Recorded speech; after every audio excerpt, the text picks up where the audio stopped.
സ്വന്തം ഉത്തരവാദിത്വത്തിൽ നിന്നുള്ള ഒളിച്ചോട്ടമാണ്. മുഖ്യമന്ത്രി പച്ചക്കള്ളം പറഞ്ഞിട്ടാണ് ഇന്നലെ എല്ലാവരെയും തെറ്റിദ്ധരിപ്പിക്കാൻ നോക്കിയത്. അദ്ദേഹം പറഞ്ഞത് ഹേമ കമ്മീഷൻ തന്നെ ഗവൺമെന്റിനെ അറിയിച്ചിട്ടുണ്ട്, ഒരു കാരണവശാലും റിപ്പോർട്ട് പുറത്തു വിടരുത് എന്നാണ്. എന്നാൽ ഹേമ കമ്മീഷൻ റിപ്പോർട്ടിൽ അങ്ങനെ അവർ കൊടുത്ത കത്തിൽ ഈ റിപ്പോർട്ട് പുറത്തു വിടരുത് എന്ന് അവർ പറഞ്ഞിട്ടില്ല. ആ കത്ത് പുറത്തു വരുമെന്ന് മുഖ്യമന്ത്രി ഒരിക്കലും വിചാരിച്ചില്ല. അതാണ് സംഭവം. ആ കത്ത് ഇപ്പോൾ പുറത്തു വന്നിരിക്കുകയാണ്. ആ കത്തിൽ ഈ റിപ്പോർട്ട് പുറത്തു വിടരുന്നല്ല പറഞ്ഞിരിക്കുന്നത്. ഈ റിപ്പോർട്ട് പുറത്തു വിടുമ്പോൾ സുപ്രീം കോടതിയുടെ മാർഗനിർദ്ദേശങ്ങൾ അനുസരിക്കണമെന്നാണ്. എന്താ സുപ്രീം കോടതിയുടെ മാർഗനിർദ്ദേശം? ഇരകളുടെ പേര് വെളിപ്പെടുത്താൻ പാടില്ല.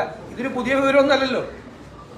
ഈ ലൈംഗിക ചൂഷണ കേസിലെ ഇരകളുടെ പേര് വെളിപ്പെടുത്താൻ പാടില്ല എന്ന് നമുക്ക് എത്ര വർഷമായിട്ട് ഇവിടുത്തെ സാധാരണ ആളുകൾക്ക് വരെ അറിയാലോ. ഇതുപോലുള്ള സംഭവങ്ങൾ ഉണ്ടാകുമ്പോൾ ഇരയുടെ പേര് ഒരിക്കലും വെളിപ്പെടുത്താറില്ല.